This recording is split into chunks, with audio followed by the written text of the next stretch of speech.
Recording in progress. Welcome, everybody. It's 1:30. I'd like to bring the Board of Adjustments meeting to order. It's February 6th. Can we start out with the determination of quorum, please? Rob Pierce, Present? Don Christensen, Present. Peter Gashan, Present. Kathy Julian, Present. Leo Harishni. Present. We have a quorum. Wonderful. Will you all please join us in the Pledge of Allegiance? Pledge allegiance to the flag of the United States of America and to the republic for which it stands, one nation, indivisible, with liberty and justice for all. Thank you. Can we please have the ethics law announcement? Of course. Board members are reminded that if, with respect to any matter or person coming before the board today, you've received a gift or loan, you have a pecuniary interest, you have a commitment in a private capacity such as family, employment, business, or similar relationship, or if you've provided representation or counseling before an agency to a person or entity for compensation within the last year, you must disclose that gift, loan, interest, commitment, or prior representation at the time of matters being considered. You must furthermore abstain from deliberation or voting on the matter if it's clear the gift, loan, interest, commitment, or prior representation would materially affect the independence of judgment of a reasonable person. Board members are also reminded that under the Board of Adjustment rules, if you've had any contact outside this meeting with any person interested in a matter coming before the board today, you should disclose the nature of that contact at this meeting. Additionally, this meeting is being conducted via Zoom and in the Public Health Conference Room. To attend the meeting via Zoom, please log into the Zoom webinar using the link found on the agenda. You can also join the meeting by typing in zoom.us, clicking join a meeting, and entering meeting ID 872-156-75749. Alternatively, there's an option to join by telephone only by dialing 1-669-900-9128 and entering that same meeting ID number and pressing pound. If anybody would like to provide public comment via Zoom, log into the Zoom webinar and utilize the raise hand feature during any public comment period. To provide public comment via phone, press *9 to raise hand and *6 to unmute. Thank you. Can we have the appeal procedure, please, Ms. Lloyd? And please speak directly into the microphones. I apologize, these are new, but just like directly into it. Thank you. Most decisions rendered by the Board of Adjustment are appealable to the Board of County Commissioners.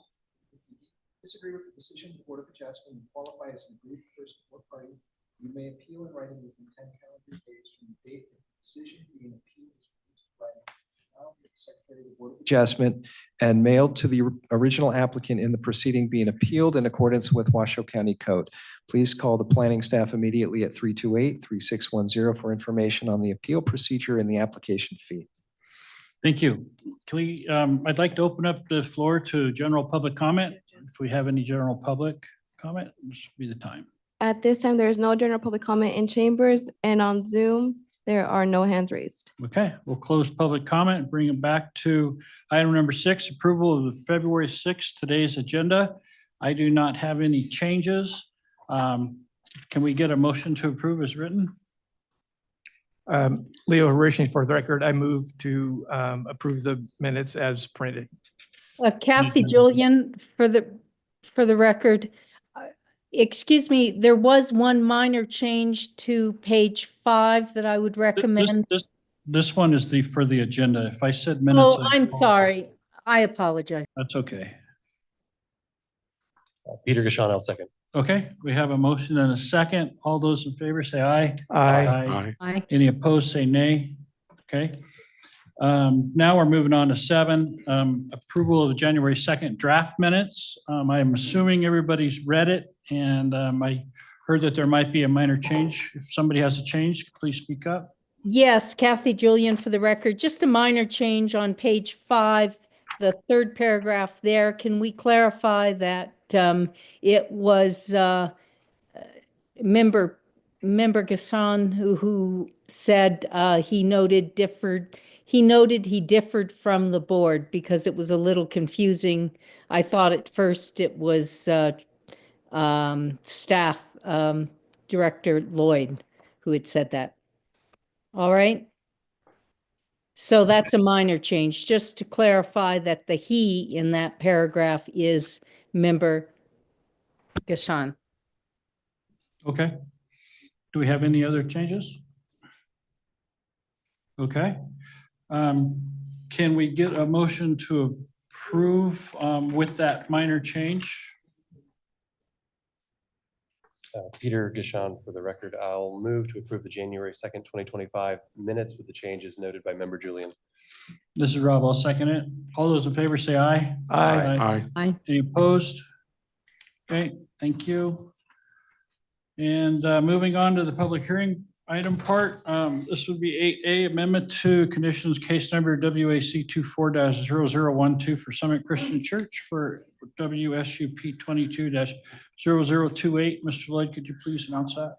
Yeah, for hearing, discussion, and possible action to approve an amendment of conditions for special use permit case number WSUP 22-0028 to amend the location of a previously approved 58-foot high stealth monopole wireless communication facility disguised to resemble a windmill to be adjacent to the cross tower. Also to extend the date to obtain an issued building permit by 2 years. Representing Washoe County in this matter is planner Julie Olander. Floor is yours, Julie. Good afternoon. Oh, thank you, Beth. So as Mr. Lloyd said, this is an amendment of conditions for a special use permit, SUP 22-0028, and they're asking to amend the location of a previously approved 48-foot high stealth monopole wireless communication facility that's going to be disguised as a windmill. And then also to extend the date to obtain the issued building permit by 2 years. So some of you know this location fairly well, but it's off a pyramid, and on the left, you can see sort of the view from off a pyramid, and then on the right, sort of a close-up view of where the church is, and then so where the towers will be located. And this is a little better location. So you can see the church and the parking lot and the drive area that goes around the church. And then the old proposed areas on the upper part of the map. And then the new is down in the lower corner where there are other communication facilities located currently. And here's another view of the location.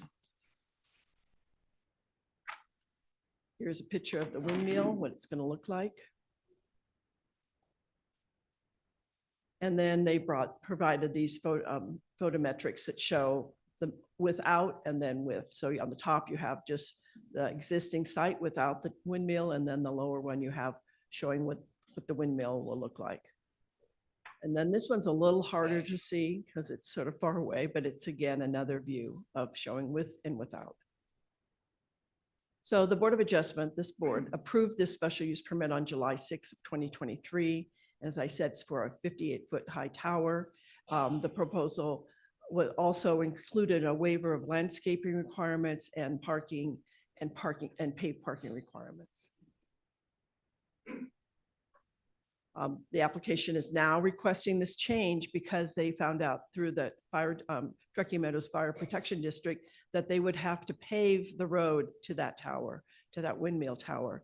So they reorganized themselves and are now asking to locate their tower where the other towers are located. And currently there is a gravel road there that the applicant has said is acceptable to the fire department. Parcels 500 feet from the site were noticed. 121 notices went out. I did not receive any emails or phone calls concerning this change. Various departments and agencies reviewed the application and their comments are included in the staff reports, and the agencies with conditions are included in the conditions of approval. Staff is able to make all the findings, and I provide a possible motion. I believe the applicant's representative, Lisa Elliott, is on the phone and available for any questions. So if you have questions for staff, I'm available, and also Lisa Elliott is. So let me know if you have any. Okay, thank you. Does the applicant wish to make a presentation of any type? No, I do not. I concur with Julie. Okay. Does anybody on the board have any questions at this time before we go into public comment? Okay. Hearing none, then I'll open up public comment for this matter. Do we have any public comment? There is no public comment in chambers, and on Zoom, no hands raised. Okay, bring it back to the board for discussion or Does anybody have nothing to discuss? Okay, then I'm open for a motion. Leo Harishny. For the board, I move that after giving reasoned consideration to the information contained in the staff report and information received during this public hearing, Washoe County Board of Adjustment approved amendment of conditions, case number WAC 24-0012 for Streamline Engineering with the conditions included as Exhibit A to this matter, having made all 5 findings in accordance with Washoe County Code Section 110, 810, 30, and all 3 findings in accordance with Section 110, 324, 75, subject to the conditions contained in Exhibit A to the staff report. Consistency, improvements, site suitability, issuance not detrimental or effect on a military installation. Okay, we have a motion. We have a second. Peter Gishon, I'll second. Okay, we have a motion and a second for approval. All those in favor say aye. Aye. Aye. Any opposed? Nay. You have 1 nay. Okay. Motion passes. Moving on to 8B. Amendment of condition case number WAC 24-0013 for the Incline Village GID Bike Park Phase 2 grading. We had this before us not too long ago. This is just a 2-year extension. Does anybody need a presentation on this? Or can we just move into public comment or discussion? No? Okay, so we don't need a presentation on this. At this time, let's open up public comment to the matter. In chambers, there's no public comment and no hands raised on Zoom. Okay, close public comment, bring back to the board. Any discussion, questions or anything? Okay, let's open up a motion. Peter Gishon for the record. I move that after giving reasoned consideration to the information contained in the staff report and information received during the public hearing, the Washoe County Board of Adjustment approve amendment of conditions, case number WAC 24-0013 for the Incline Village General Improvement District with the conditions included as Exhibit A to this matter, having made all 5 findings in accordance with Washoe County Code Section 110.810.30. All right, we have a motion. I'll second that. So we have a motion and a second for approval. All those in favor say aye. Aye. Any opposed, say nay. Okay, motion passes. Thank you. That brings us on to 8C, amendment of conditions case number WAC 24-0010 for Chocolate Drive for a WAD MIN 22-0029. Mr. Lloyd, can you please announce that one?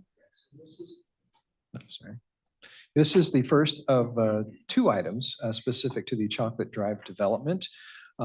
First one, for hearing, discussion, and possible action to approve an amendment of conditions for administrative permit case number WAD MIN 220029 to amend the approved administrative permit for a 2-year time extension to modify an engineering condition and amend the following: parking, bicycle storage, trash enclosures, common open space locations, and landscape revisions. And representing Washoe County in this matter is Senior Planner Chris Bronzik. All right, Chris, floor is yours. Thank you. So we're looking at WAC 24-0010 for Chocolate Drive. This is amending WADMIN 22-0029. So the project location, there's 2 parcels associated with the Chocolate Drive development. They extend from West 2nd Avenue to West 5th Avenue, so it's quite a large parcel. It's adjacent to the Red Hill open space, and it is within the Sun Valley planning area. So they had a couple requests as part of their amendment of conditions. The first is a 2-year extension of time, which would go from March 3rd, 2025 and extend to March 3rd, 2027. Additionally, they wanted to amend a former engineering condition, traffic and roadway condition U. They wanted to amend the overall site parking, trash enclosures, site layout, bicycle storage, and landscaping. This amendment of conditions is only for the administrative permit. The applicants are requesting a new special use permit due to substantial grading changes. So that is why we have separation of the amendment of conditions and special use permit, which will be heard after this. So what are unchanged as part of this amendment of conditions? So the total number of units, the density that was originally approved in 2023 will remain the same. They will still have 240 units. Similarly, they will still be adhering to the 2-story height restriction. So their building height, their building floor plans remain unchanged. Additionally, the open space trailhead that was part of the original project will remain unchanged. The paving of Chocolate Drive and the site access that was originally proposed will also remain unchanged. So there's a lot of history associated with this project. In 2015, we saw the Sun Valley Area Plan, which predated the Envision Washoe 2040, amended to allow for medium density urban. In 2022, we saw the MPA RZA that the applicants submitted for go before the Planning Commission. It was denied and it was appealed to the Washoe County Board of County Commissioners.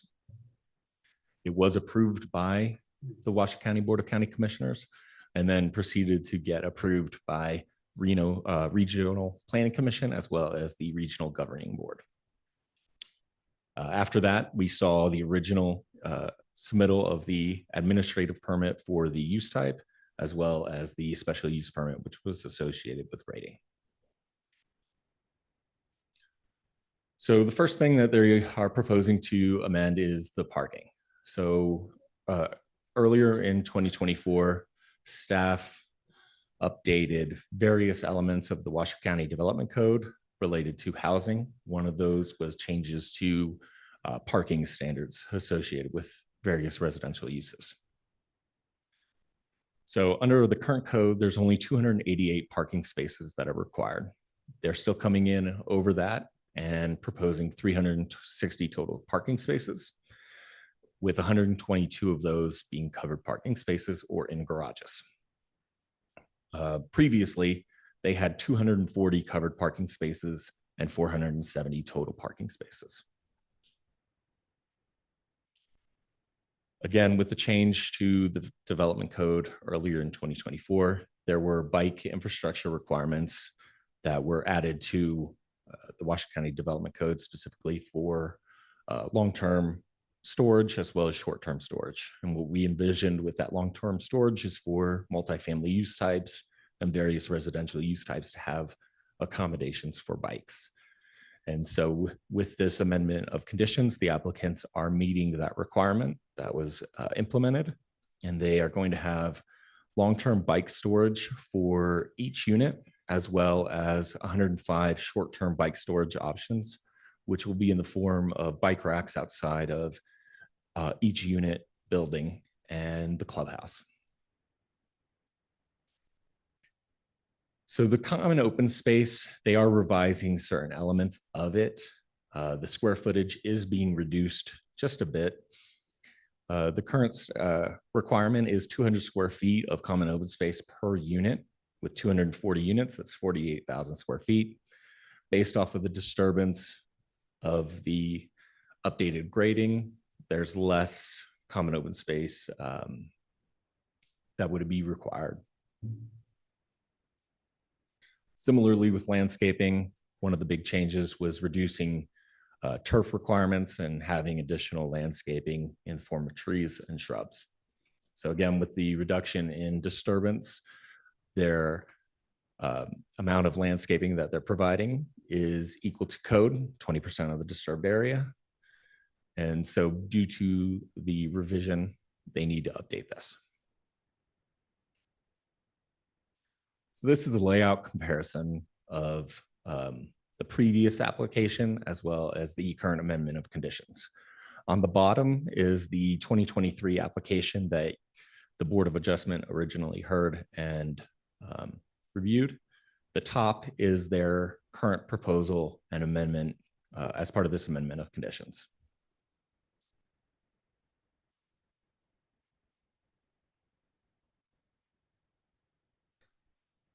So the applicants did hold a neighborhood meeting With the amendment of conditions, it was voluntary to include that as part of the neighborhood meeting process. It was held on October 17th, 2024. This was a combined neighborhood meeting with the required one for the special use permit.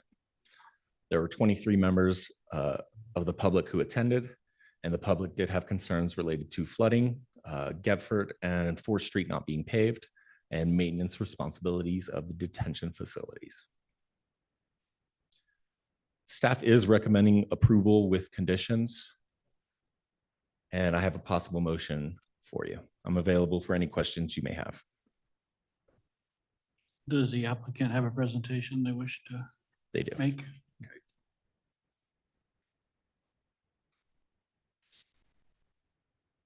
Thank you. My name's Craig Marashki. I'm with Pedcore Investments, the applicant. We appreciate your consideration of our matters before the board, and also want to thank county staff for helping us through this process.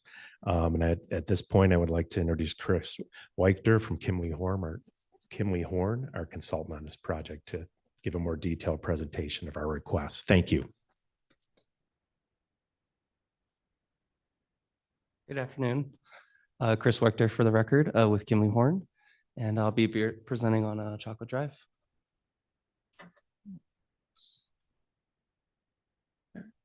Chris kind of covered this already, but the project location is between 2nd and 5th Avenue along Chocolate Drive. It's about 3/4 of a mile long, and it borders Red Hill open space to the west. Okay, can you hear me now? Okay. The project is 1/4 mile from Lois Allen Elementary School to the southeast there, pointed in that red box, and then it is 1/2 mile from Sun Valley Boulevard. It's also adjacent to Red Hill, which is a Washoe County Parks and Open Space Trail system that is right next to the project.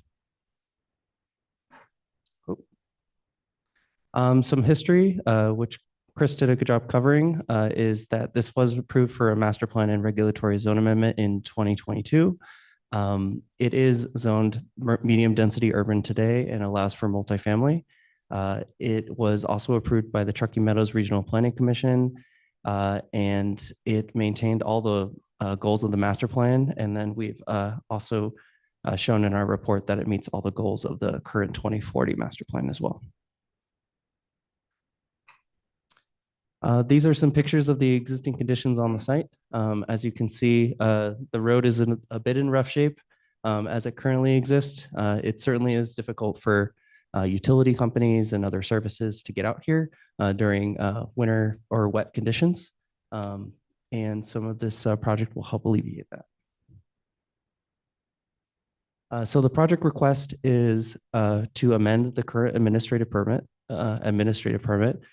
which was approved in 2023, including amending the project in conformance with the new 2024 code that came out last July, a 2-year extension of time to complete the project, which will be in conformance also with the special use permit, was kind of our intention there, and then modify the conditions of approval for the existing roadway dedications that are currently ongoing with the county. So Chris hit most of these project items unchanged, but I just wanted to highlight a few other things. So, this is a low income affordable housing project. We are proposing density of 240 units. That hasn't changed from inception. The building heights and floor plans are staying the same. It's still 2-story buildings. There will be no changes to the traffic impacts because the density will remain the same. There is still open space preservation. So there's 4.87 acres that was dedicated to open space zoning during the master plan and regulatory zone amendment process as a buffer for the property, but also to preserve some of that steep area of open space on the property. There's also landscaping. The shrubs and trees mix has not changed. We're still proposing also a trailhead and a parking area, which is going to be used for the public. We are also proposing to pave Chocolate Drive, which will be that whole length from 2nd to 5th Avenue, as well as a portion of 5th Avenue.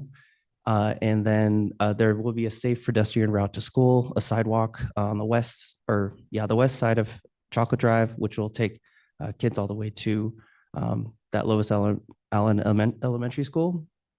And then the signage and ingress and egress are going to stay the same. Some of the proposed changes are relating to the 2024 code, and that includes the parking, the number of garages, carports, bicycle storage, trash enclosures, the common open space, landscaping, drainage, and then the retaining wall locations. So just a little bit more detail on those proposed changes. So as Chris mentioned, 288 spaces are required. We're proposing 360. There are 20 garages and 102 carports as part of that count. And then the bicycle storage, 60 indoor and 36 outdoor spaces were required, and we're providing one for each unit, 240 and 105 outdoor spaces. We also added in a couple more trash enclosures. This was at our client's request in order to facilitate better access for the patrons in the area based on other projects they manage. We've also met the common open space requirement, and we're still meeting over the required amount of 48,000. I believe we're about 49,000. We've also moved to retaining wall locations, and that's mostly due to the changes in the site layout, mostly the parking, as well as helping with the grading to balance with the site, which we'll cover a little bit more in the special use permit for major grading. The landscaping area is also is addressed. It meets the 20% requirement for disturbed area. And then the drainage, we have changed a little bit in regards to the drainage, but there's still 4 detention basins shown. Really, the only major change was a channel connecting 2 basins so that they can be more interconnected for better hydrology. This is the comparison of the proposed against the existing site plan from 2023. As you can see, it's pretty similar. I mentioned that the ingress and egress is not different, so the site is still the same length. As you can see, it's pretty linear. But what has changed is some of those retaining walls. There's certainly less cuts, less disturbance overall to the site. This was, in part for some of the changes in the code, but also just better alignment with trying to make this a more easy to develop site, as well as something that would be more consistent with the grading in the area. This is a picture of the landscape plan, a little bit more rendered version of this. And then I wanted to talk about a little bit about the roadway dedications. So part of the reason this project has taken some time, it was approved previously in 2023, has been some of the easement issues out there. And we've been working on this actually since day one for the last 3 years to try to work on the access to build out these roadways. And it's been quite complicated. We have undergone a thorough process in collaboration with Washoe County in order to notify all of the property owners in the area and to figure out an alignment of chocolate drive that will work for this area. And so based on the results of that, of our coordination with all the different departments and, looking at access rights for the area, we've come up with what we have shown. And this is not different than what we had shown before, but it has taken longer to figure out how it's going to happen. And that's what's taking us 3 years. So there are several community benefits that this project is going to bring to the area. Certainly the affordable housing element is probably the most important. I know that the master plan, the Washoe County master plan mentions a lot of that. And we spent a lot of time detailing, the reasons why this is meeting that currently. The paved chocolate drive will, provide access to the surrounding neighborhood. It'll also provide driveways for each of those neighboring properties throughout. It will improve emergency services, waste management, and utility maintenance access, reduce dust control, which some patrons have complained about in the neighborhood meeting. and then a sidewalk system along Chocolate Drive. It'll also have the safer walkway to the elementary school, and the project will have full-time on-site property management. I mentioned the open space dedication that happened during the master plan amendment process. It's going to establish also a safer trail access to Red Hill with that new parking lot and trailhead that will be coordinated with Washoe County Parks and Open Space. And the development will ensure 30 years minimum restricted rents. That's part of the HUD process. And I'm sure the developer could speak a little bit more about that. The significant improvements to storm drainage. The community mentioned flooding. There's certainly, we're not just looking at facilitating drainage within our property, but we're also looking at all the offsite drainage, which is occurring from Red Hill, which currently flows through neighboring properties. And so we are mitigating all of that with the addition of Chocolate Drive and installing storm drainage improvements along that entire road, as well as the 4 basins, as I mentioned. The existing Sun Valley General Improvement District water and sewer system, the tank, and then some offsite sewer will also be upgraded as part of this project. As I mentioned before, it's taken a village to make this project happen in 3 years' time. So there's several agencies we've coordinated with in order to make this project viable, and we're certainly really grateful for all of the coordination that has happened. Thank you. Let me know if you have any questions. Thank you. Thank you. Does anybody on the board have any questions before we go into public comment? Okay. Should I ask now? It's up to you. If you want to wait till after public comment, we're going to revisit this again, or you can do it now. All right. At this time, let's open up public comment. Do we have any public comment on this matter? I have Mark Newman.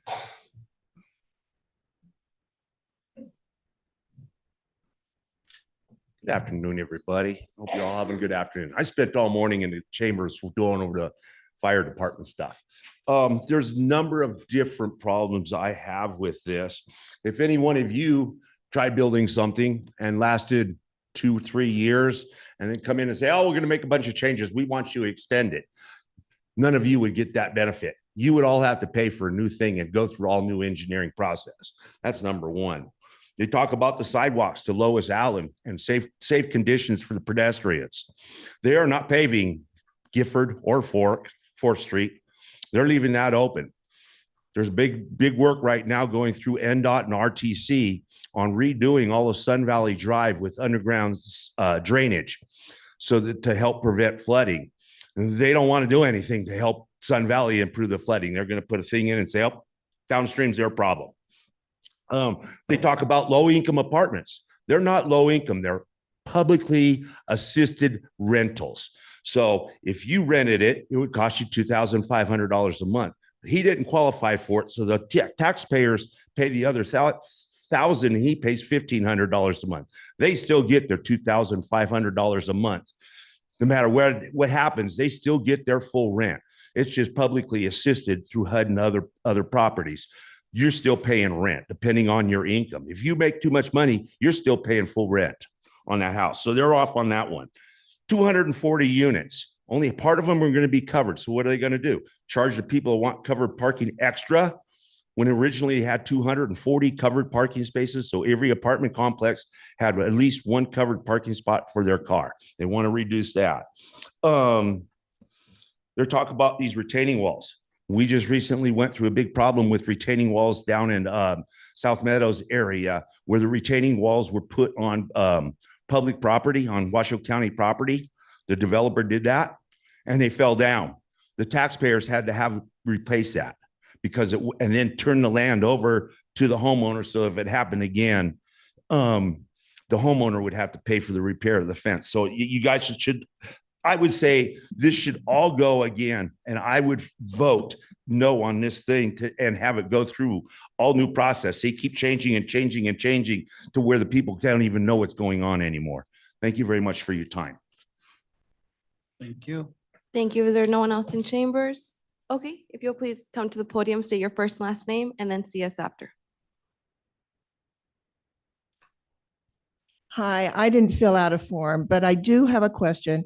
I'm Heidi Soper. I'm the Sun Valley Cab Vice Chair, and I live across the street from all of this. I have a question because now I'm very confused. What part of Chocolate Drive is being paved? Chocolate Drive, as it exists right now, I think it's 30 feet, might be 25 feet, I don't know. I own in front of my house.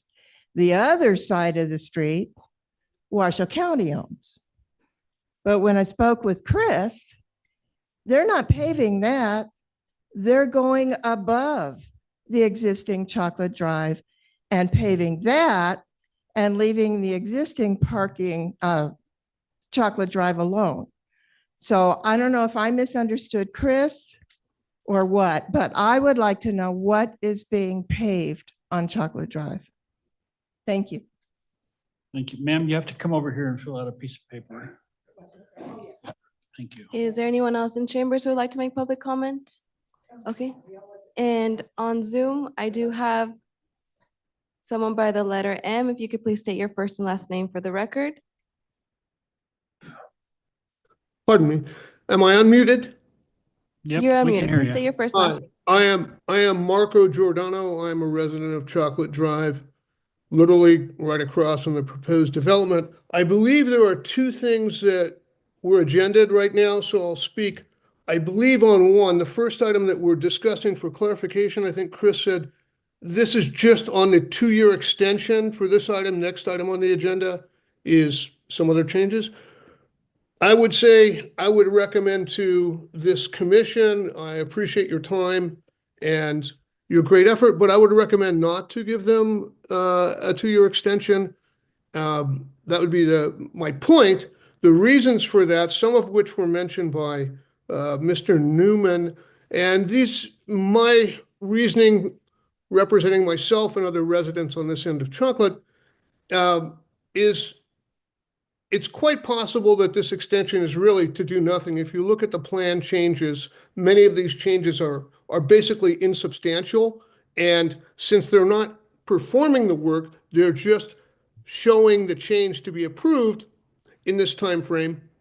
It would be as simple as saying, I want to go purchase this, but the market is not conducive to my profitability. So I'll come pick it up in 2 years, maybe if the market changes to my favor. And I don't think these large development companies make any decisions other than profit and loss. But that would be one against it. If they haven't done anything in the 3 years that they've had to do this, I think it's not right to offer them 2 more years. Point two, adjacent to this would be, I would probably strongly recommend to this commission to send an upward message to the Regional Planning Commission that this is something that residents on Chocolate do not want. Quite apparent. While I have a minute left, just some of the points mentioned by the representative from Kimley Horn, who I greatly appreciate his wonderful slides. The benefits are only to potential new residents. They are not to existing residents. It's no benefit to look across the street at a fully developed project, let alone live through development while it's happening. That's not a benefit to our quality of life. We live here because it's adjacent to open space and we walk right into it. Two, there is no dust mitigation problem. The dust mitigation concerns of our neighbors expressed at prior public meeting was mitigation for construction. Presently, dust goes everywhere anyway, right? So it's not an issue. It's always going to be here. It's just during construction. I have no time left, so thank you. Thank you. Thank you, sir. If there's anyone else on Zoom who would like to make public comment, please use the raise hand feature. Okay, no further public comment at this time. Okay, with that, we'll close public comment, bring it back to the board for questions, discussion. Does anybody have any questions? Go ahead. Yeah, Peter Gashan for the record.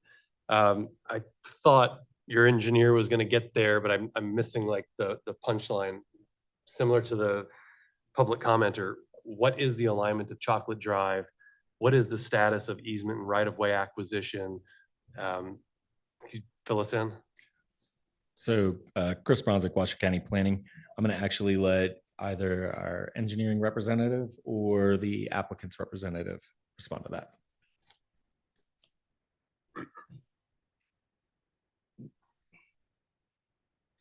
that. Chris Wechter for the record. I'll address one of the things first, the alignment. So every property owner was contacted along the entire length of Chocolate Drive. Washoe County actually led those efforts. We did have extensive conversations with engineering to figure out what the appropriate alignment was going to be.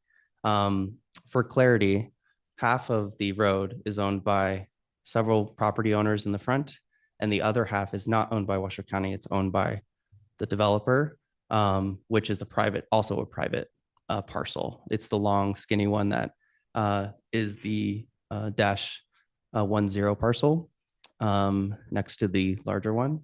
And so the alignment was, intentionally selected based on community input or not input that we received. So we contacted every owner to ask them, we had engineering contact them, Washoe County Engineering, on if they could utilize their current easements through their property for Chocolate Drive so that their half could be on. And after every response, I believe there was 19 of them or so, if one person had said no, then the alignment of the Chocolate Drive would not stay on that side.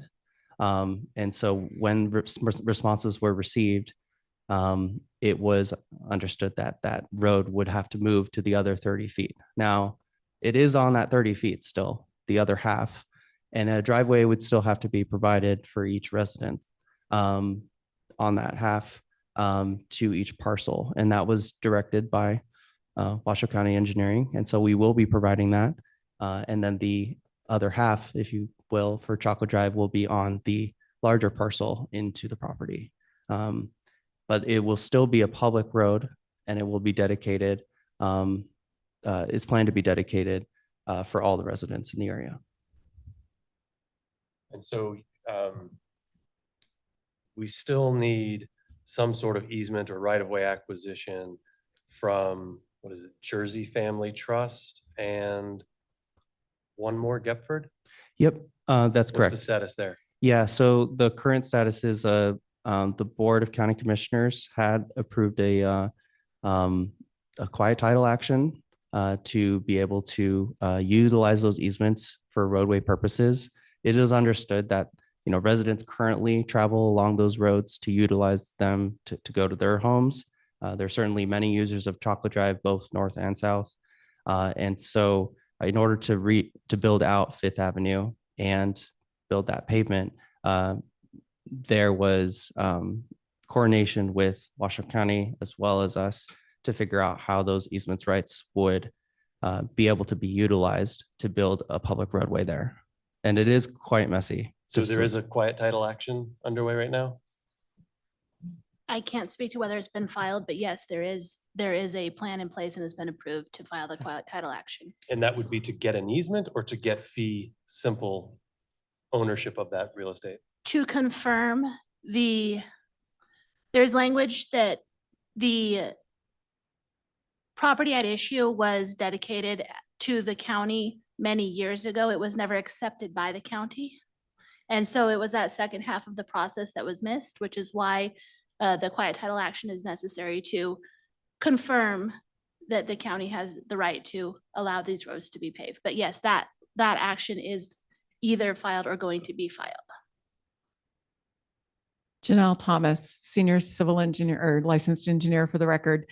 I can provide a little bit more clarity on that. If you refer to the recommended conditions of approval, I have documented in condition 2U the steps that have been taken thus far at the Washoe County Board of County Commissioners meeting on December 17th, 2024. The approval to pursue that quiet title. And may I make a note quickly that the language, there is a typo. It says quite title instead of quiet. So I would recommend that we make that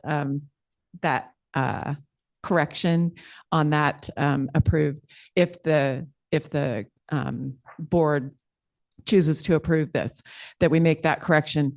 But that quiet title has been recommended to be pursued.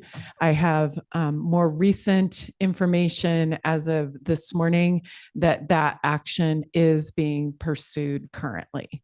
So within the next week or so, we should see more movement towards that quiet title action being completed. Does that help answer your I question? think so. Yeah. I mean, but I suppose And with that's anything only to- for Fifth Avenue. right. Yeah. So the alignment goes from Fifth Avenue and then Mhm. kind of curves over and goes to the strip owned by Chocolate Group. Yeah, so it's a T intersection. So once that quiet title action is completed, there will be a formal dedication of right-of-way for that property to perform construction for those improvements. And those improvements are going to be required to be constructed, approved, constructed, and in place prior to any certificate of occupancy on the project site for those improvements. One more thing, Chris Wechter for the record. The quiet title was approved yesterday morning at 9 a.m. It's under document 5516744. So it is recorded. Say that document number again? Yes, 5516744. Yeah, it's the acceptance of roadway dedications. Thank you. Okay. Anybody else have any other questions or Yes, comments? yes, I do. Okay. Kathy Julian for the record, I apologize for beating a dead horse here. I'm not exactly clear what this is going to look like. The commenter from the public said, you're not going to be paving the area in front of my house. When all is said and done with all of the changes, will the area in front of these people's houses on Chocolate Drive be paved?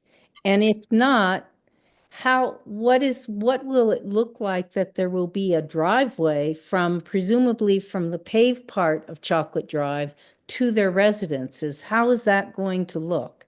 If somebody can just describe that to me. Thank you.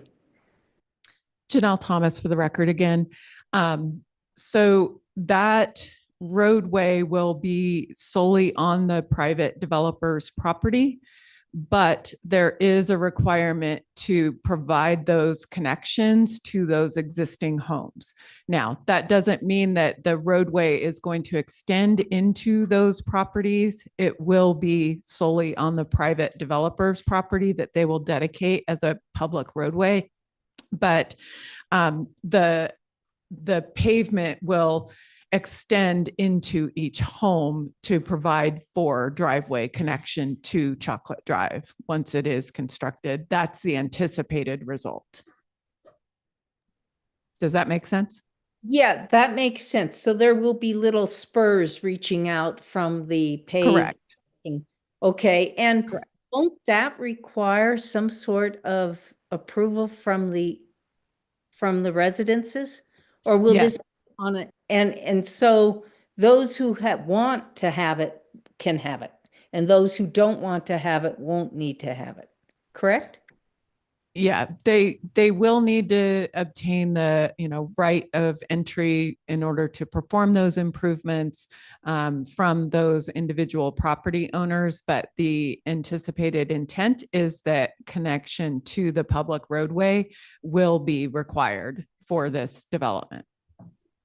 Okay, thank you. And then a follow-up question is, I understand there will be nice sidewalks along Chocolate Drive, which will facilitate children getting to the elementary school from the complex that's built. But will that go directly to the school? Or will the children then have to go through unsidewalk areas to get to the school? I believe that, and correct me if I'm wrong, planning staff, please. But my understanding is that the applicant is required to work with the Safe Routes to School director or coordinator in order to complete that task of having that safe route to school.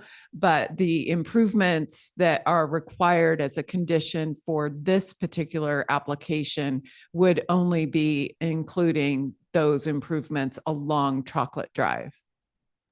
Then who is responsible for ensuring that the developer does, in fact, provide safe routes to the schools? And perhaps the developer can speak to that. Yeah, Janelle Thomas for the record again. When the building permit applications are submitted, they are going to be required to address each and every condition of approval that is associated with this permit application. Therefore, depending on where that condition lies, if it's an engineering condition, then the county engineer is responsible for adherence to that condition. If it's a planning department condition, then the planning department ensures adherence.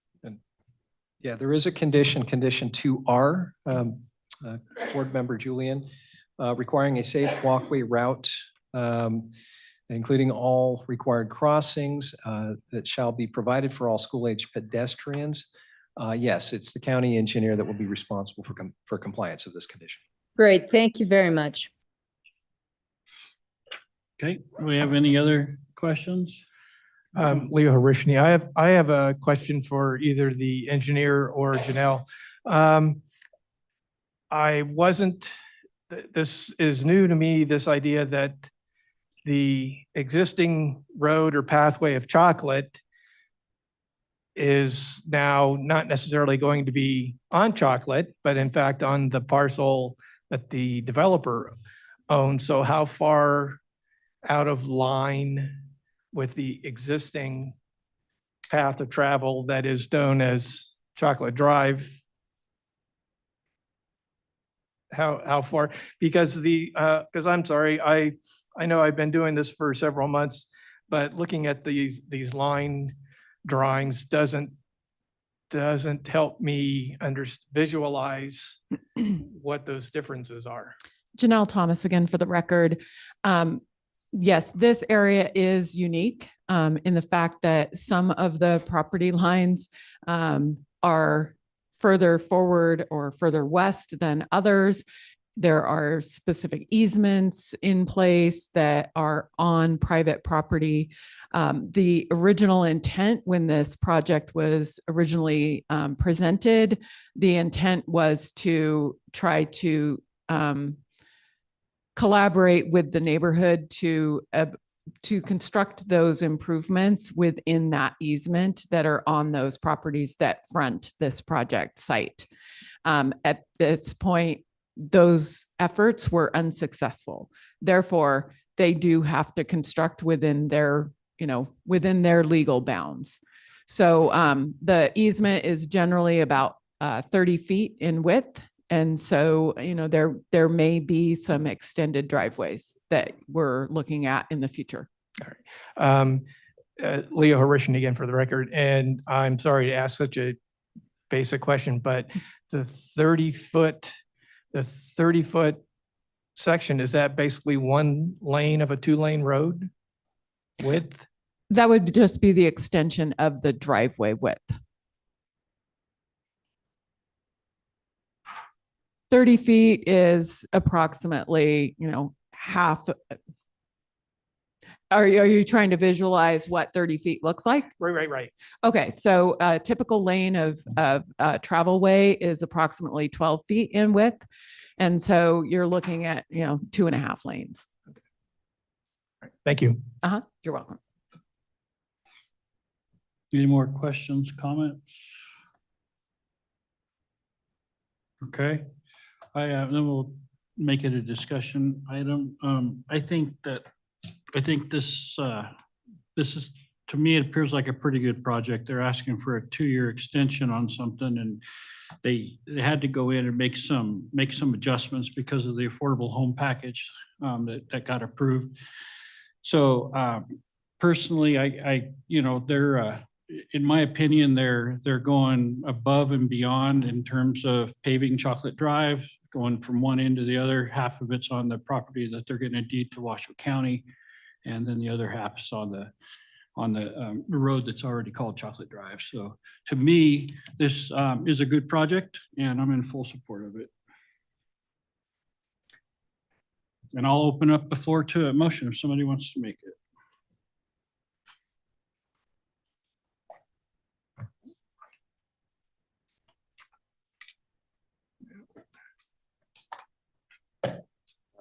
Peter Gashon for the record.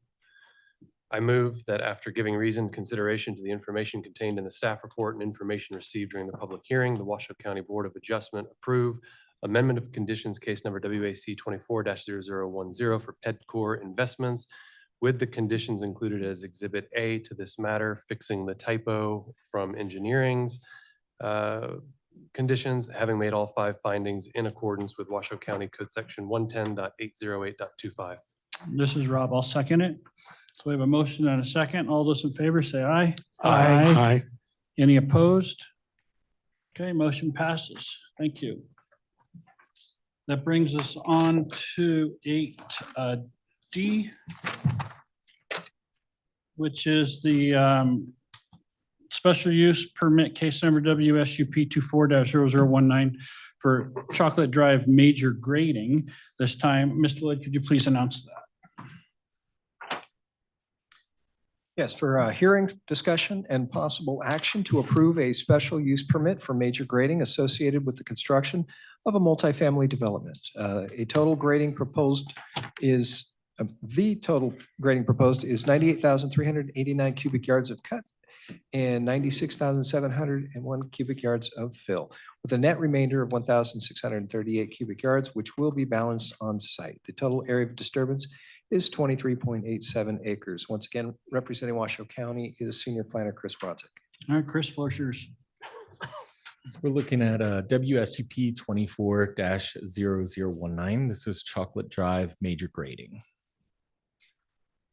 So once again, this is located on 2 parcels within the Sun Valley planning area, adjacent to Red Hill open space, and it extends from West 2nd to West 5th Avenue. So this is a request for major grading for 98,389 cubic yards of cut, 96,701 cubic yards of fill, with a net remainder of 1,638 cubic yards, which will be balanced on site. Total disturbance is 23.87 acres.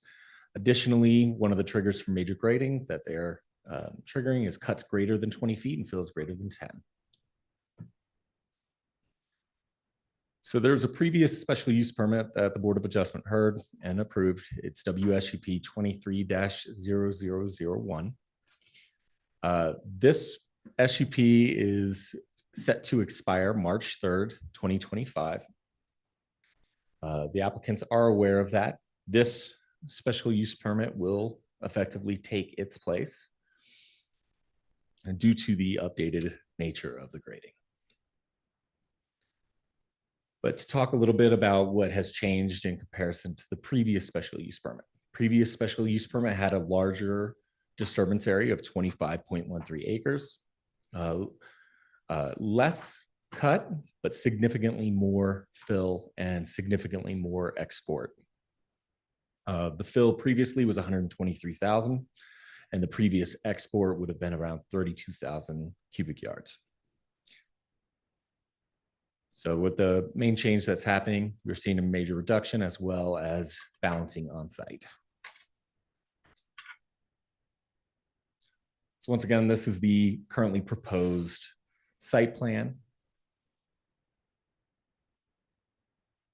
And this is the cut fill map that was provided as part of our grading special use permit requirements. So the red on here is the max cut and areas of cut to support this development. Max cut is 23.8 feet. The blue that is shown is for areas of fill, and the max fill is 21.1 feet. So there's significant drainage associated with the proposed grading. There's currently 4 detention basins that are proposed. The drainage improvements are designed to manage both on-site development runoff as well as off-site flows from Red Hill open space. There is a condition by our engineering team that requires a detailed hydrology and hydraulic report, which will be submitted at building permit stage.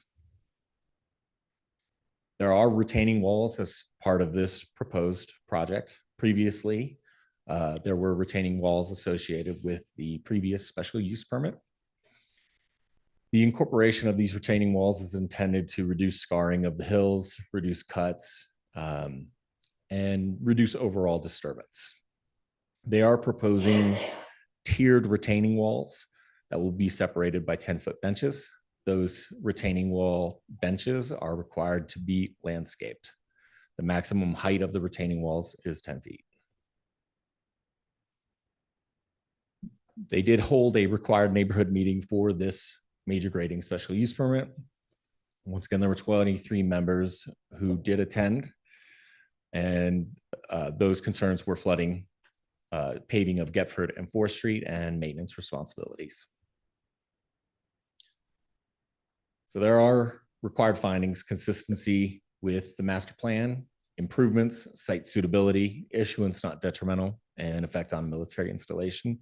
Staff did review this early and is confident that the findings can be made. And staff is recommending approval with conditions this item. I'm available for any questions you may have. Thank you, Chris. Would the applicant like to make a presentation?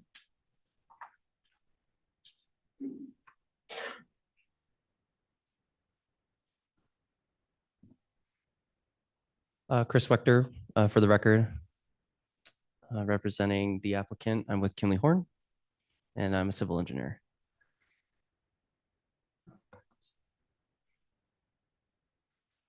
So this project request is for a special use permit for major grading.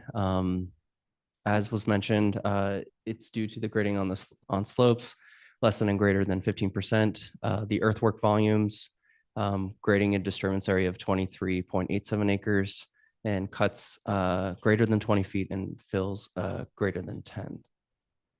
And then we are, as Chris mentioned, allowing this special use permit, the current one, approved in 2023 to expire, which expires on March 5th.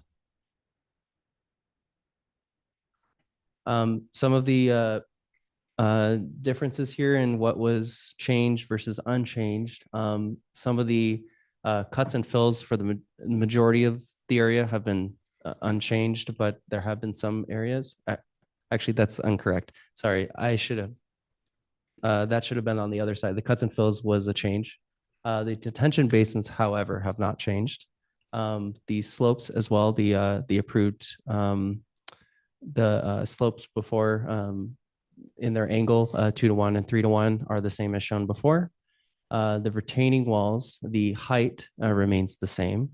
So we are still proposing tiers of walls. The updated code in 2024 doesn't specify tiers of walls are required. However, we're still proposing them in order to maintain a tiered environment closer to the existing grade. And landscaping in between the walls is still remaining the same. And the grading of Chocolate Drive is also not changing. Some of the changes are the cuts and fills, the site development grading, which is mostly due to some of the code updates to the parking and some of the shifting of the site layout. The landscaping obviously will change because of those adjustments as well. There's a reduction in disturbance area from the 25, just over 25 acres to 23.87. And then the earthwork will balance. Previously, we had actually more cut than fill. I believe there was a small error on the county presentation, but we had more cut than fill, so we were off hauling a lot of material. That is planned to be balanced.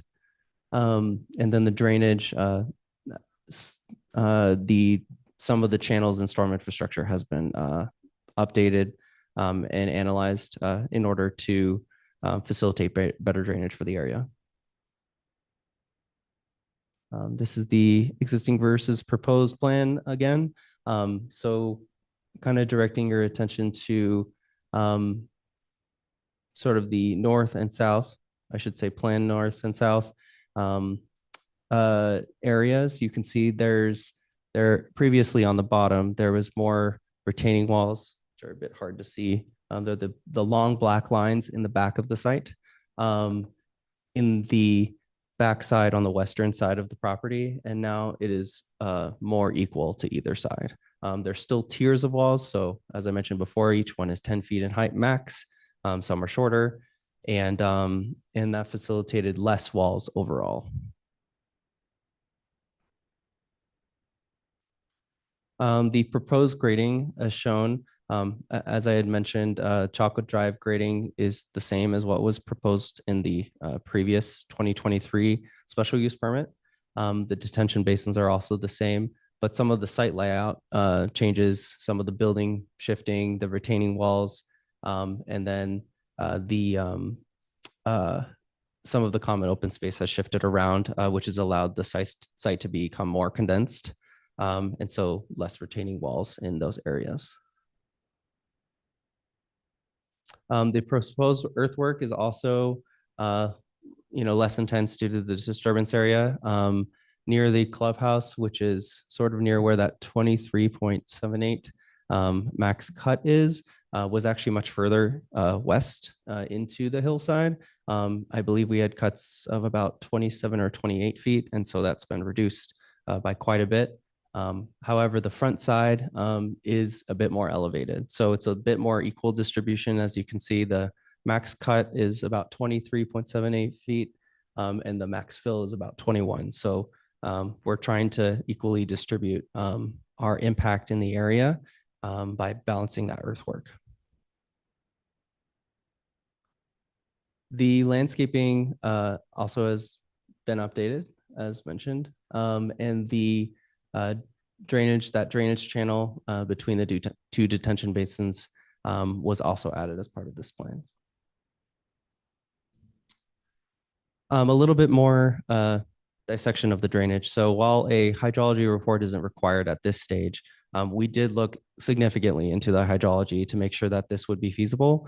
And so we have those 4 detention basins, which are taking on all of that offsite runoff. This is a representation of the catchments for Red Hill, in which this development will actually be in front of. But more than just the site development, because of this large amount of drainage, Chocolate Drive will actually front all of this drainage, which currently goes through the neighboring properties and facilitates and has some of those flooding conditions that residents often talk about. And so as part of that road, there will have to be storm drainage improvements to capture actually all of this runoff. And it was directed by engineering that we would need to facilitate a plan that would account for all of this and all of these drainage problems. So we're going above and beyond our site development and really treating a lot of the problems in the area. And it will be a significant improvement for flood control, as I outlined on the slide right there. Some of the community benefits for this drainage will, as I said, we analyzed the hydrology. We've, built in drainage channels that are going to convey some of this runoff safely to better areas that are already like channels that some of Washoe County maintains on their public roads. We added additional storm drain infrastructure along Chocolate Drive and within our development, We've got inlets on Chocolate Drive, and we are taking those post drainage flows into Fifth and Side Hill Avenue where there are more significant channels already. And that concludes my presentation. If you've got any questions, let me know. Thank you. Thank you. Does anybody have any questions before we go to public comment? Okay, go ahead, Don. For the excuse me, for the record, Don Christensen. Chris, right? You can take a couple of questions here. I'm concerned, as I was when we first looked at this project, with the whole concept of drainage. I think that's how Chocolate Drive got its name, was from just pure good old fashioned mud. Even though it comes off of Red Hill, it's still chocolate. Having said that, I'm quite familiar with the way Washoe County Engineering and Public Works and all those entities either choose to retain ownership of things like drainage and parks and things like that, or leave it to the developer in perpetuity. Now, the ownership and maintenance of these drainage facilities, how many drainage things do we have here? I've lost count. Yeah, so there are 4 detention basins. I'm sorry, 4 detention basins. And to clarify, yes, those would be all privately maintained, including the storm drainage infrastructure. Yeah, privately by the developer. Developer. Yep. Okay.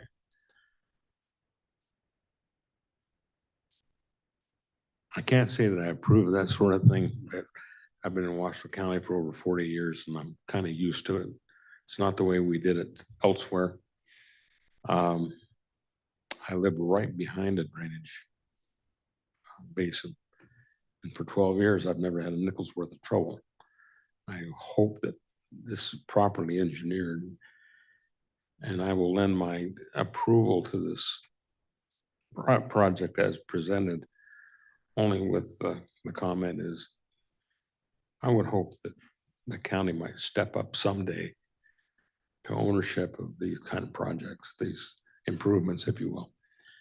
But yeah, you've answered that question. And is there a provision somehow for either a trust fund or some other kind of funding for maintenance of this? In fact, 4 drainage basins are substantial. And if we have an event, a water event like we've had in Washoe County, there's been some dandies.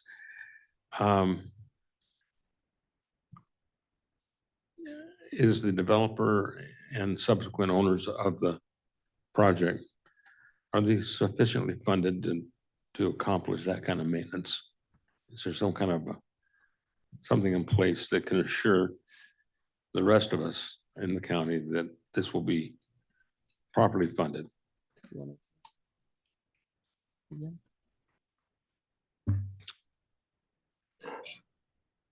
For the record, Craig Marashki, Pedcore Investments. So there'll be other investors on this property. They want to make sure that we maintain the property for at least the 30-year compliance period with the tax credit. So, we're not going anywhere. We don't sell these buildings, and we want to make sure we have a good relationship in the community. So if any issues do come around, I'm sure the county will reach out to us if there's any overflow or the site isn't maintained. We do put up replacement reserves that cover the buildings and the entire property.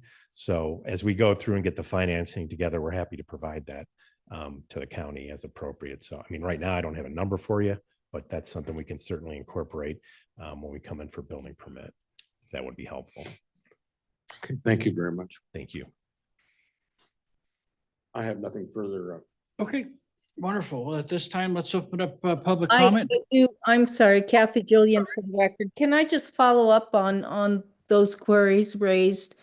What is typically the schedule of maintenance for these drainage improvements? And perhaps the developer can explain who is going to be doing this on the ground and what kind of accountability system will there be?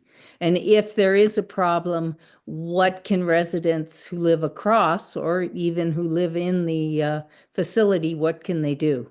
Thank you. Good afternoon, Janelle Thomas, Senior Licensed Engineer for the record.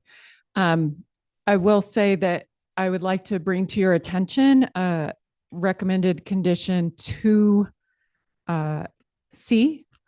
that references the requirement for an operations and maintenance manual to be created by the developer and its consultant.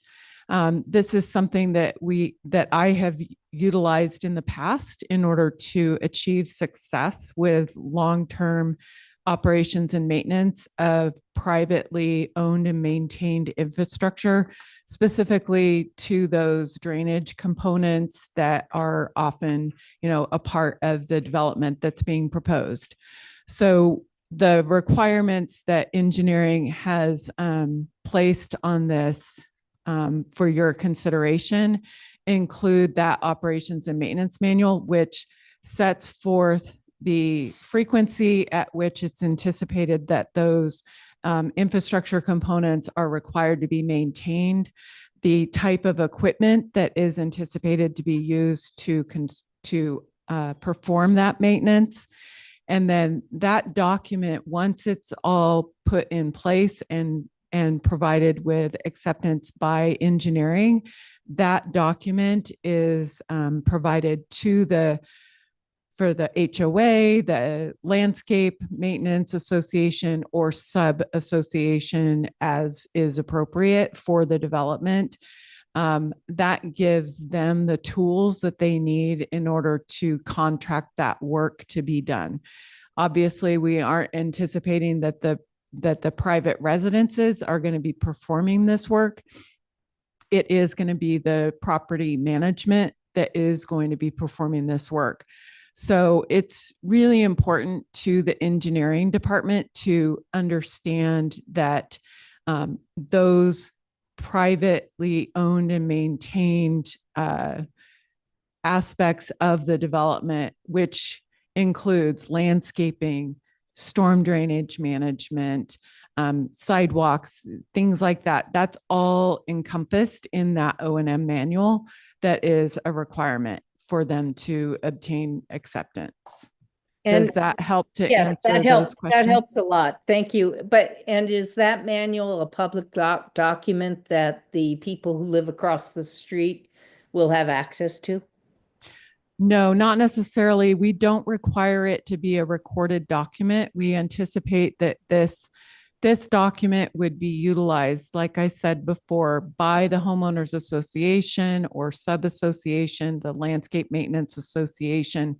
It is also intended to be a living and breathing document. That's why we do not require it to be recorded to the property, but we want, as maintenance techniques, operations techniques, or skills improve over time, we want those to be able to be modified to meet the standard of the practice at the time that those are supposed to be addressed. Okay, thank you. And when you reference homeowners association, in this context, these are rental properties. Who exactly would the homeowners association be? The developer and their investors, or what? I believe that it would be the developers. And so the way that the condition is crafted is that it says or equal to that HOA, LMA.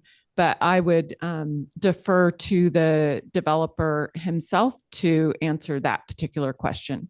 Okay, and lastly, but while you're up there, just one further query. Should someone across the street have an issue with the maintenance issue, who in the county would they approach for a complaint?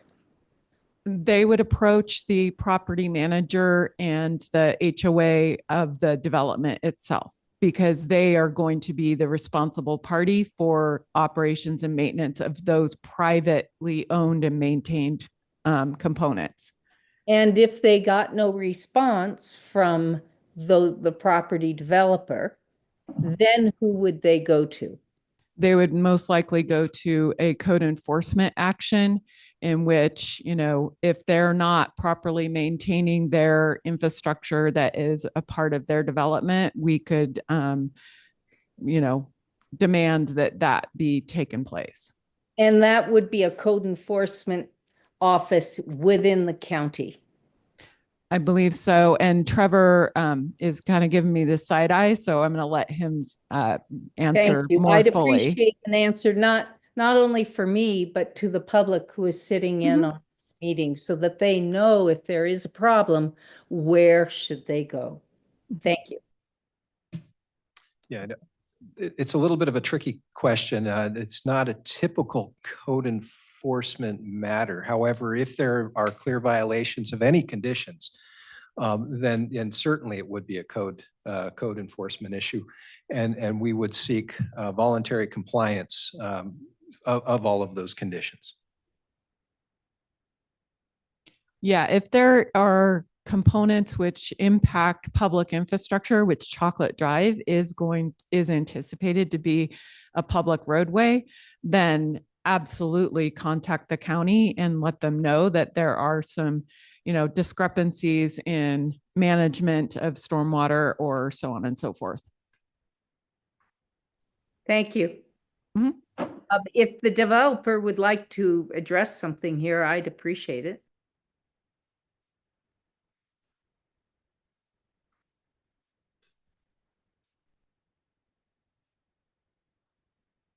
For the record, Craig Moroshki, Pedcore Investments.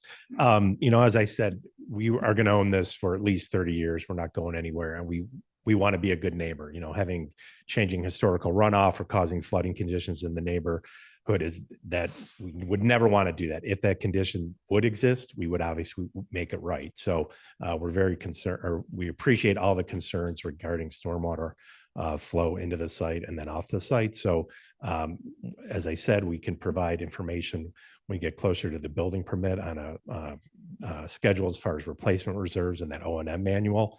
Again, we want to make sure that this is obviously an issue that everyone's brought up, and we want to address it as we move forward towards building permit. So our engineer may want to address it a little bit more as far as off-flow on the site. Yeah, I just wanted to address that. It was said before in 20. Just state your name. Oh, sorry. Chris Wechter with Kinley Horn. As was said before in 2023 and 2022, there will be full-time on-site property management, monitoring the status of the development as well as any issues that arise. So I believe that would help with some of those operation and maintenance concerns. Great. Thank you very much. Does anybody else have any other questions? Okay, hearing none, we'll go open up public comment. Do we have any public comment? We have Alexis Raj, followed by Mark Newman. It appeared that Raj declined his Yes, public comment. Mark Newman, followed by Veronica Cortez. Good afternoon. For the record, Mark Newman, Sun Valley resident. I live on the other side of the valley. I won't be affected by the flooding that's going to happen from the apartment. And I can tell you about how they're cleaning the ditches. Washoe County owns all the roads. It doesn't happen at most of the neighborhoods. Most of the neighborhoods, when the water gets full, the people are out there shoveling their own ditch. Now you're going to be adding a ton more of water. So I doubt if they're going to take care of it, even though it's an HOA, but they own apartments. I don't know how that one works. In the wording, it sounds like, oh, well, we're not an HOA, so guess you have to go to the HOA. We don't have an HOA in an apartment complex. I think that wording should be changed from HOA to apartment or LLC. Whoever is in charge of that property is in charge of the downside drainage. They talk about sidewalk safety for downstream. Anybody that goes to the school, yeah, they can walk right on down the sidewalk to the school. But anybody that lives in that apartment, because there's less parking spots, now have to cross the street to go to down Gifford 4th or 5th Street, which are not sidewalk. The apartment, this LLC says, well, everybody out of the apartment is going to walk all the way down to 2nd Street and catch the bus at 2nd Street. Same thing with all the traffic. When right across the street, you got 4th and Gifford, which is the shortcut, and you're not going to be waiting at a traffic. They say the Planning Commission approved their project. Originally, when this came in front of the planning commission, it was denied. They appealed it to the county commissioners, and the county commissioners, under the pretense of this is low-income apartments, approved it. From what I've seen of every meeting that I've been to, the first meeting we had at Hobie's Casino, they literally walked in and told us, this is the thing. They're quoting the stuff from the city of Reno planning. And they told us, all of the members from Sun Valley, we're going to do whatever we want to do, and you ain't going to do anything about it. And they're still doing whatever they want to do, and we can't do anything about it. Thank you for your time. Thank you. I have Veronica Cortez.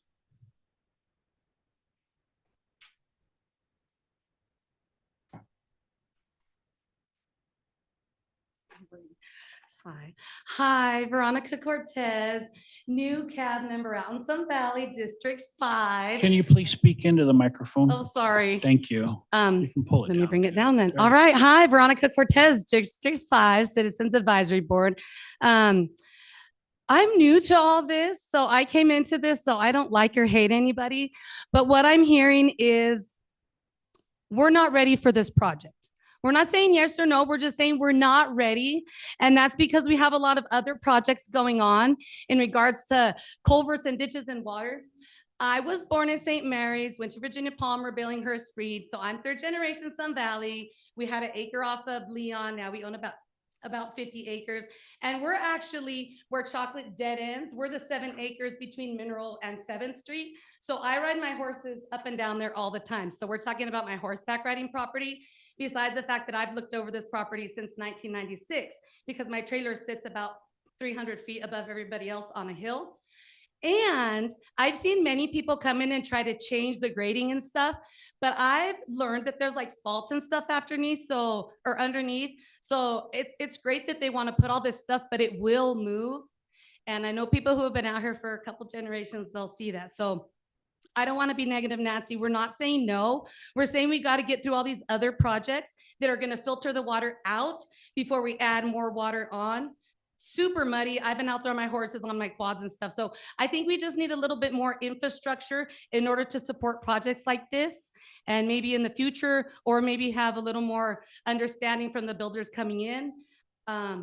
I was told, and I don't know if this is true or not, but when these type of projects came in, the cab meetings were not even being held because it was like COVID or something. So now that we have regular cab meetings, we would appreciate if like investors would come in and talk to us so that they can find out how we feel. But right now we're kind of giving it a thumbs down.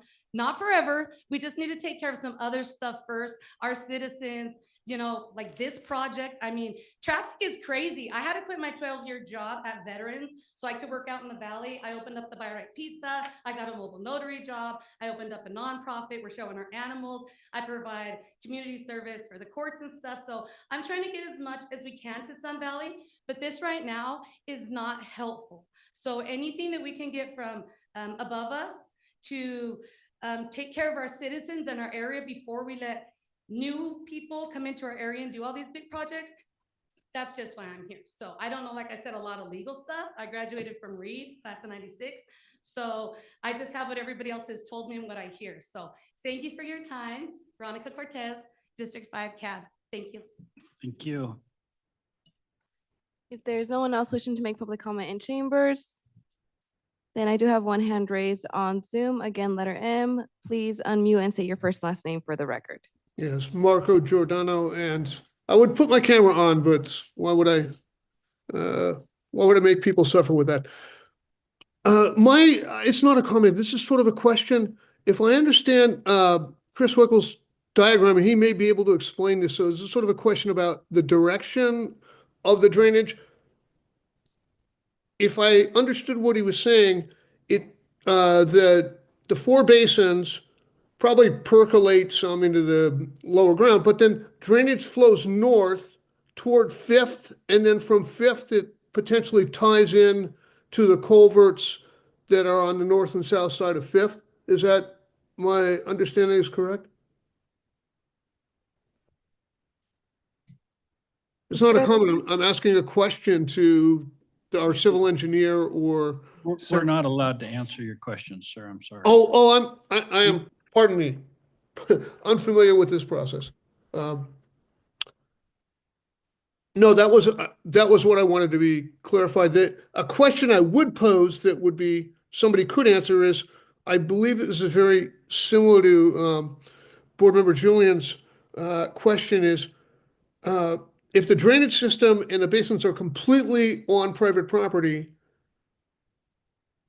who enforces that the system's maintenance meets some form of compliance, not just for safety, but for state of the art, as the other engineer so kindly mentioned, that it would be a manual described, but who would enforce that while the piece is on private property, before the drainage reaches the public access down Fifth, who enforces that that's being maintained on their property correctly?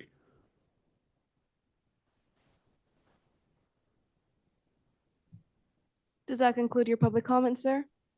Yeah, because they're questions, right? I just was not clear, so yeah, I can yield back my 53 seconds to whomever. Yeah, thank you very much. I greatly appreciate the county, the planning commission, Chris Project, all of your board members for making these publicly accessible. Thank you. Thank you for your Thank time. you. I don't have any further hands raised on Zoom. Last call. If you would like to make public comment on this item, please use the raise hand feature. Okay, no further public comment. Okay, is there anybody else in the room that wants to make a public comment? Seeing none, we'll close public comment, bring it back to the board for questions, discussion. I guess Kathy Julian, for the record, I'd appreciate if someone could perhaps, just for the benefit of the last speaker, answer his question concisely in case he hadn't heard what was said before. Who is the enforcement authority? And my impression was once the water hits the the Chocolate Drive, that would trigger some intervention by the county. Is that correct or not? Janelle Thomas, Senior Licensed Engineer for the record. I'm going to take us back a step prior to enforcement. So once we receive an application for construction or grading, our engineering staff is going to review all of the supporting materials, including the hydrology and hydraulic analysis, which is required to be presented. And then we are going to utilize our skills to determine whether that complies with our standards that we have set in place, both in code and via the Truckee Meadows Regional Drainage Manual that is utilized to perform design within our region. And so we would ensure that the design meets the standards for stormwater conveyance.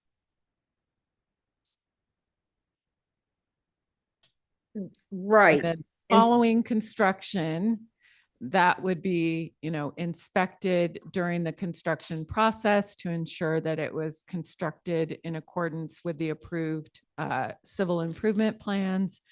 And then again, that ownership and responsibility would pass along to the property owners of the property.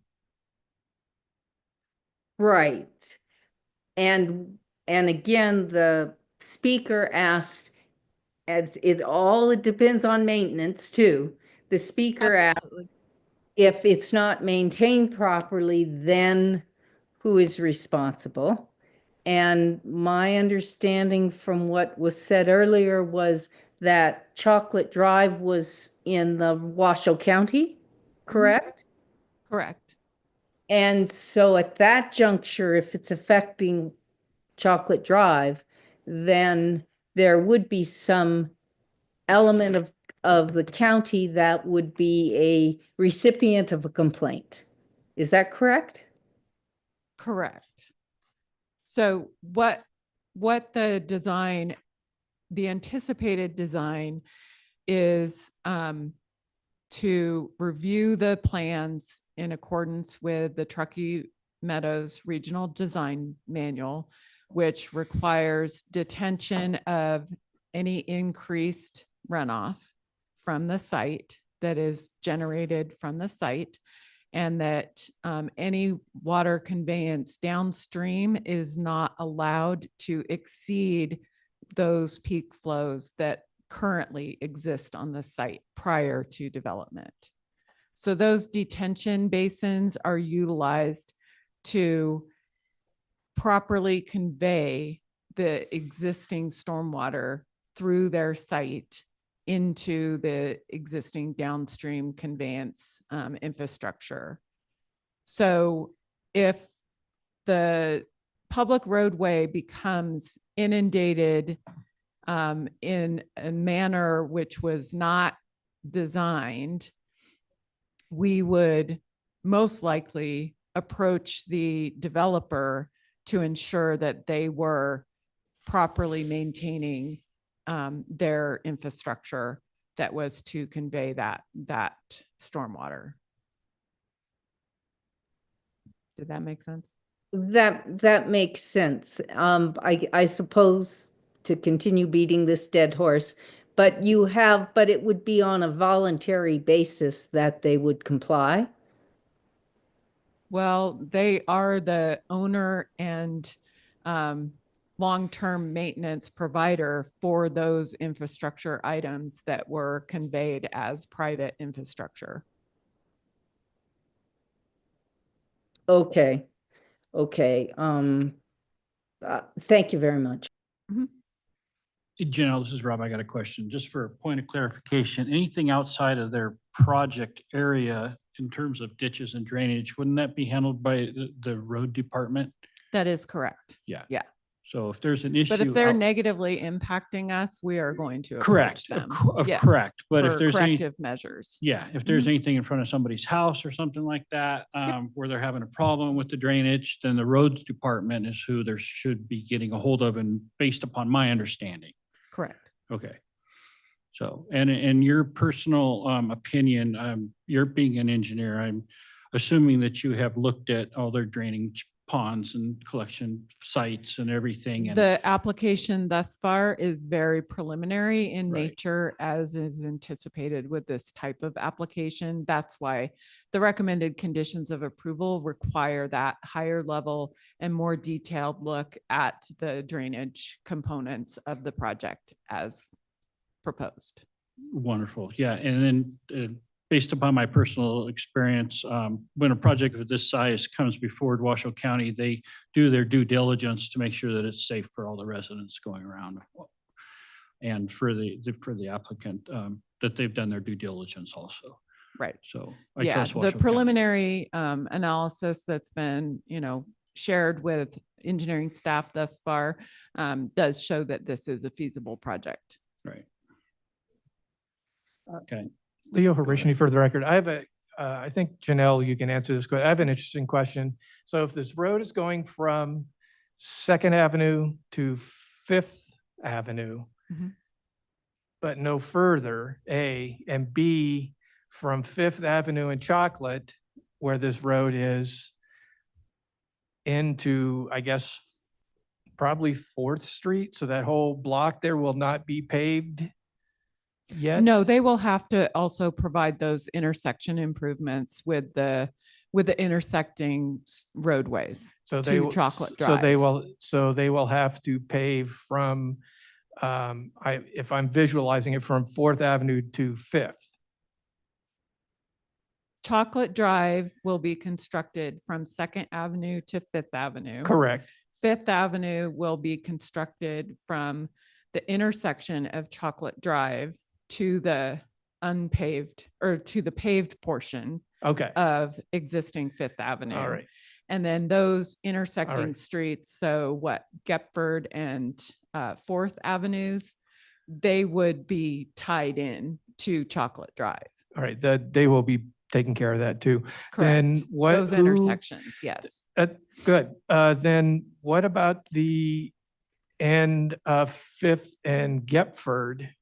If as it appears, the people on Chocolate Avenue from Fifth to Seventh are not, that area is just as not maintained. Yeah, that's not a portion of this Right. project So scope. so will there be any kind of a skirting or the The road? intersection itself will be improved, but nothing north of Fifth Avenue Okay, would be so paved. So the road there ostensibly will end up becoming deteriorated that until, such time that That would be Washoe the County has to. responsibility of those private owners that live in that area. No, and I own don't that mean, property. I mean just the paved portion, not the unpaved. I'm just talking about since so Washoe County will Washoe County be maintaining the new chocolate paved area? Will this be a private? It is anticipated that it is going to be dedicated as public right of way, which Right. is in fee title, and it gives it makes it the responsibility for long-term maintenance of the pavement, Washoe County's. Okay, so yeah, so that was just my question about that transition from that Fifth and Chocolate to Seventh, any traffic going on and off from there is going to degrade that section of the pavement as it drops off. Maybe I'm not visualizing Yeah, so I'm talking about exactly what you're so I'm talking talking about. about their paving, the whole thing is unmaintained now currently. Correct. They are going to pave Chocolate. from Second to Fifth, but the section from that transition from Fifth to the unmaintained portion of Chocolate, It's going to remain uh, unimproved. That north right. leg, northbound on Chocolate Drive, that will remain unimproved. All right. And it will just be, when it gets bad enough that someone said the county will have to come out and I don't believe that has been dedicated to Washoe County for public infrastructure thus far. So that is not within our purview or our responsibility to maintain that unpaved portion of Chocolate Drive. No, it's If not it the- does, yeah, it's if not it the does chocolate extend part. further north than It's not Fifth the Avenue. chocolate part that I'm visualizing. It's the paved chocolate part as it becomes unpaved. That I'm visualizing a transition where that new road will become degraded over time as traffic goes on and off over there, unless there's like some sort of a skirt or an apron there. There will be a transition at the Okay. All intersection, right. but yeah, they're not responsible for All right. paving north No, of their no, I project understand site.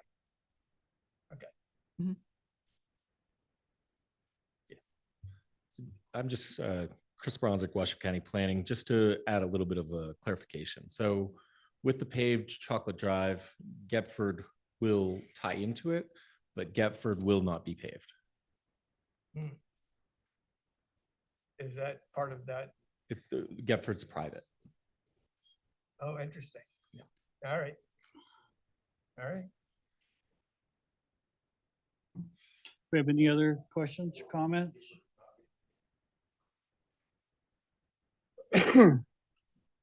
Okay, well, with that said, I think that once again, this is a needed project and I'm in full support of it. I think that the developer's doing their due diligence to try to help out the residents and try to get some affordable housing, which is desperately needed in Washoe County.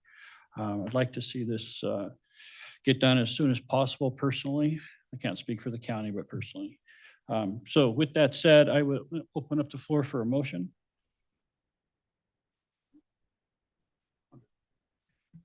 Leo Harishini. All right. I move that after giving reasoned consideration to the information contained in the staff report and information received during the public hearing, the Washoe County Board of Adjustment approves with conditions special use permit case number WSUP 24-0019 for Pidcore Investments with the conditions included as Exhibit A to this matter, having made all 5 findings in accordance with Washoe County Code Section 110, 810, 30. Those conditions being consistency, improvements, site suitability, issuance not detrimental, or effect on a military installation. Okay, do we have a second? For the record, Don Christensen, I second that motion. Okay, we have a motion and a second. All those in favor say aye. Aye. Any opposed? Not hearing any. The motion passes unanimously. Thank you. That moves us on to item number 9, chair and board items, future agenda items. Does anybody have anything? Okay, we'll move on to request for information from staff. Anybody have anything? Not hearing anything. We'll move on to a report from previous Board of Adjustment items under legal counsel or directors. Nothing to report. Okay, anything from legal on any updates or anything? No. Okay, then with that, let's open up the last public comment period. Do we have any general public comment? Thank you, Brandon. Okay. Appreciate it. Mark Newman for the record.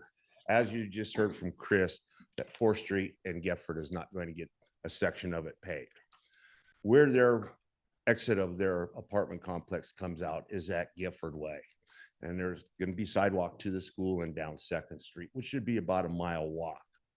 But I'm just asking any of you, do you walk out your front door and go from point A to point B, or do you go from point A to point B to point C to point D? That's what they're asking people of the apartment to do, to go to the bus stop.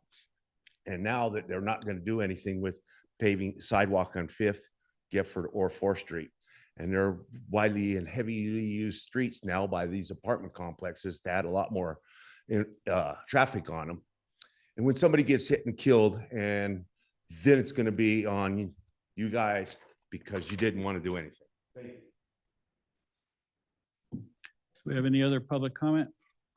No further public comment in chambers and 1 hand raised on Zoom. I believe Marco Giordano, if you would please state your first and last name for the record and unmute. Marco Giordano, resident on Chocolate. Okay, so I'm just trying to recap. We're paved from 2nd through to 5th. So what we've done is we've approved basically a 2-lane racetrack with unsupervised traffic flow to 5th, and then you actually connect with the good portion, the relatively good portion of Chocolate.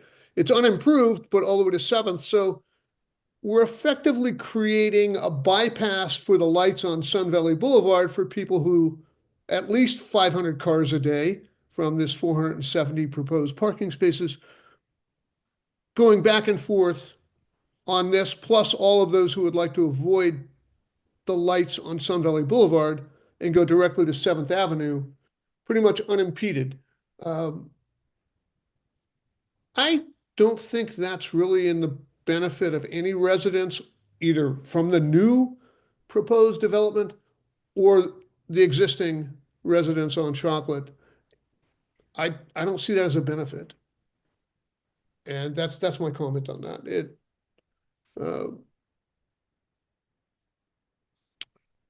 Okay, thank you. Do we have any other? No further public comment. Anybody else in chambers wish to make public comment? Okay, then with that, we'll close public comment, and it is 3:18, meeting's adjourned.